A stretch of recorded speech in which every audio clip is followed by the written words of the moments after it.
नमस्कार जी। सत्याव जी।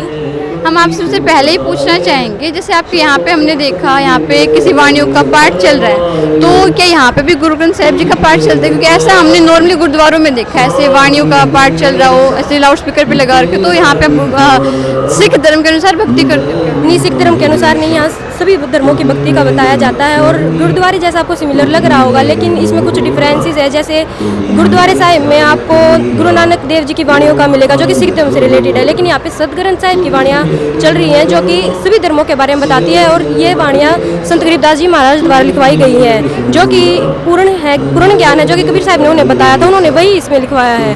और पूर्ण ज्ञान सिर्फ पूर्ण संत ही दे सकता है, जो कि संत रामपाल जी महाराज के पास है, पूरे विश्व में और किसी संत के पास नहीं है। अब जैसे कि इन्होंने कहा कि संत गरीबदास जी महाराज जी ने लिखवाई हैं, कबीर साहब जी ने बताई हैं, तो कौन है संत गरीबदास जी महाराज जी? और क्या वो कबीर साहब जी के समकालीन रहे हैं, जो जिस टाइम कबीर साहब जी पृथ्वी पे आए थे, क्या वो उसी टाइम पे रहे सर? संत गरीबदास जी महान संत रहे हैं। संत गरीबदास जी 10 वर्ष की आयु में कबीर परमात्मा मिले थे।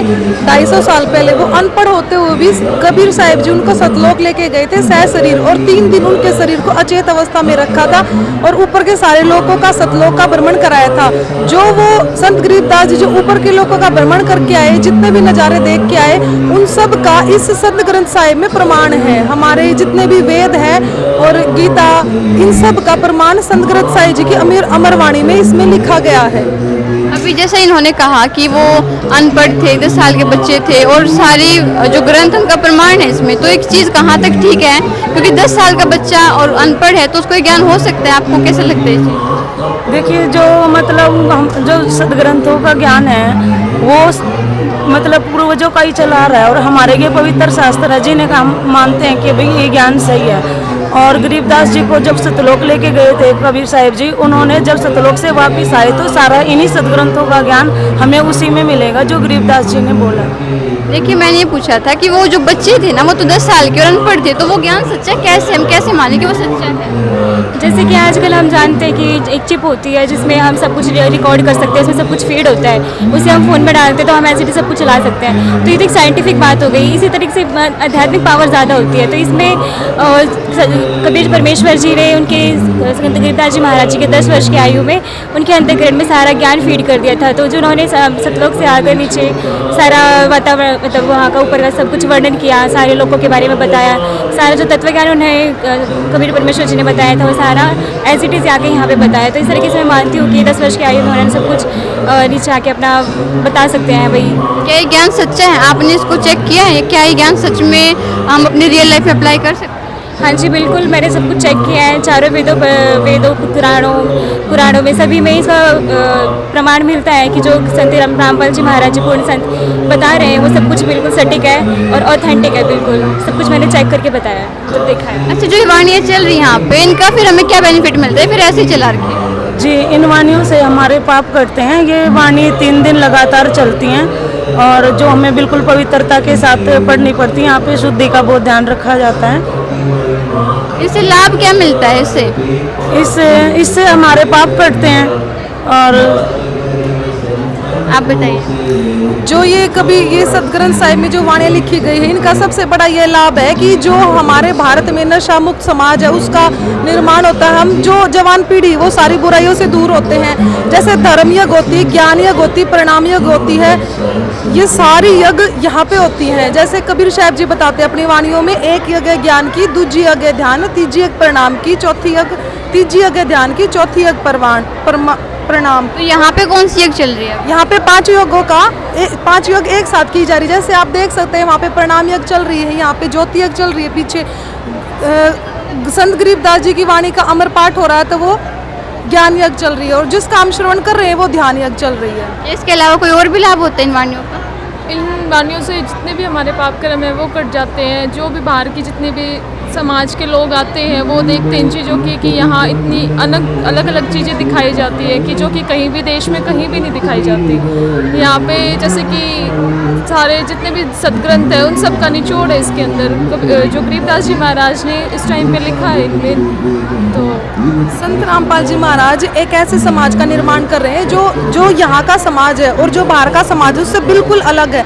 यहाँ पे हमारे गुरुजी बताते हैं ऐसे वातावरण का निर्माण करना है कि यहाँ पे अगर बाहर का कोई भी व्यक्ति आए तो यहाँ पे आके देखे कि एक अलग ही समाज का निर्माण हो रहा है। यहाँ पे ना तो छुआछूत है, ना जाति भेद है, कोई भी यहाँ पे कैसा नहीं। जो अगर कोई बड़ा कोई अधिकारी आता है तो वो भी जमीन पे अच्छा, यहाँ पे जो ये पाठ पढ़ रहे हैं कोई भी पढ़ सकता है, किसी भी जाति का जो इंसान पढ़ जी बिल्कुल, यहाँ पे सभी को मौका दिया जाता है। हमारे गुरुजी के आदेश अनुसार सभी को एक बार पाठ पढ़वा के देखना है और अगर उस वाणी का वो सही उच्चारण करता है तो उसको यहाँ पे पाठ पढ़ने के लिए बिठाया जाता है। यहाँ पे चवर सेवा का भी उसको मौका दिया जाता है। तो ये जो पाठ है आपका कब कब होता है, मतलब किसी स्पेशल ओकेजन पे होता है या फिर आप रेगुलरली करते हैं? जी बिल्कुल, हमारे स्पेशल ओकेजन पे होते हैं। जो ये वाला पाठ चल रहा है हमारा, ये कबीर प्रकट दिवस के उपलक्ष्य में हो रहा है। जो 627वां कबीर प्रकट दिवस है उस उपलक्ष्य में ये पाठ हो रहा है। हमारे पाठ ओकेजनली होते हैं, रेगुलर नहीं चलते। प्रकट दिवस मतलब प्रकट दिवस जिस दिन कबीर परमेश्वर जी यहाँ पर आए थे वो उस दिन के आज 627वां प्रकट दिवस मनाया जा रहा है। 600 साल पहले कबीर साहिब स्वयं यहाँ आए थे ज्ञान देने के लिए। उन्होंने जो जो ज्ञान बताया उसके अनुसार हम सबको ये हर साल मनाया जाता है जून में। तो हम ऐसे कैसे मान लें कोई सहशरीर अर्थ पे प्रकट हो रहा है, आप कह रहे हो कि वो सहशरीर आए थे?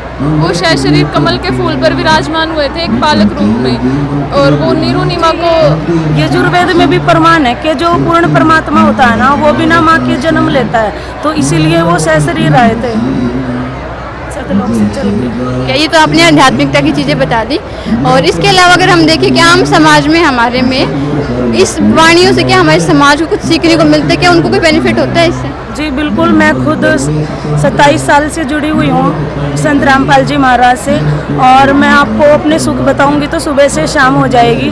परमात्मा ने हमें इतने सुख दिए हैं और काफ़ी मतलब करोड़ों में संगत जुड़ी हुई है। अगर आप किसी से भी पूछोगे तो वो भी अपने लाभ बताएंगे। एक नैतिकता जो होती है ना, एक जो शिक्षा मिलती है समाज को, उसमें क्या इनका रोल है? देखिए संत रामपाल जी महाराज का इसमें पूरा रोल है। देखिए जो संत रामपाल जी महाराज ज्ञान देते हैं, जैसे जो भी संत रामपाल जी महाराज जी से नाम दीक्षा ले लेते हैं वो नशा करना तो दूर की बात है, वो छूते भी नहीं है। इस बारे में आपके ग्रंथ में कुछ बताया गया है नशे के बारे में? जी बिल्कुल बताया गया है। सदग्रंथों में कहीं भी नहीं लिखा है कि भाई हमें नशा करना चाहिए।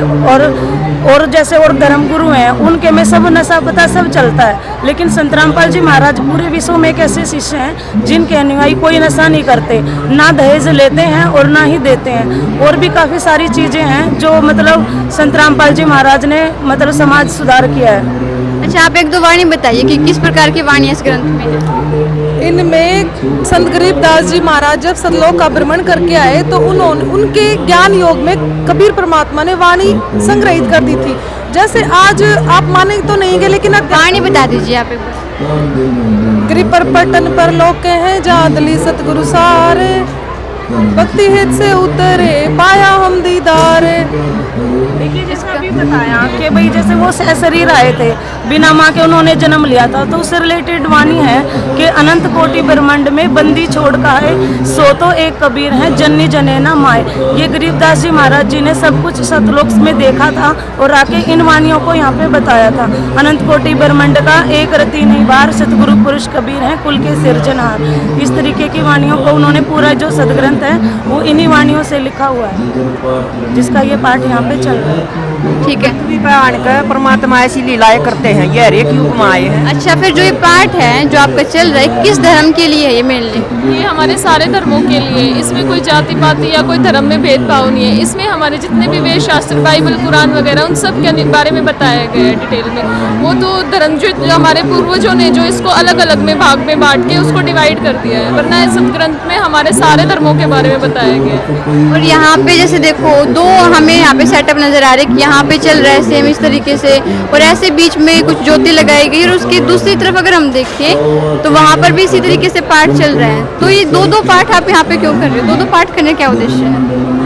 दो पाठ यहाँ पे क्यों चल रहे हैं? दो करने क्या उद्देश्य है? ताकि सभी को मौका मिल सके। हमारे गुरुजियों ने सभी को एक समान अवसर देने का मौका दिया गया ताकि कुछ सेवादार वहाँ पे सेवा कर सके, कुछ सेवादार वहाँ पे सेवा कर सके। और एक ही ग्रंथ का पाठ है अलग अलग है? ये बिल्कुल जी एक ही ग्रंथ का पाठ है। अमर ग्रंथ साहिब जी का पाठ, सतग्रंथ साहिब जी का पाठ है जो गरीबदास जी महाराज जी द्वारा रचित है, उसी का पाठ चल रहा है। धन्यवाद।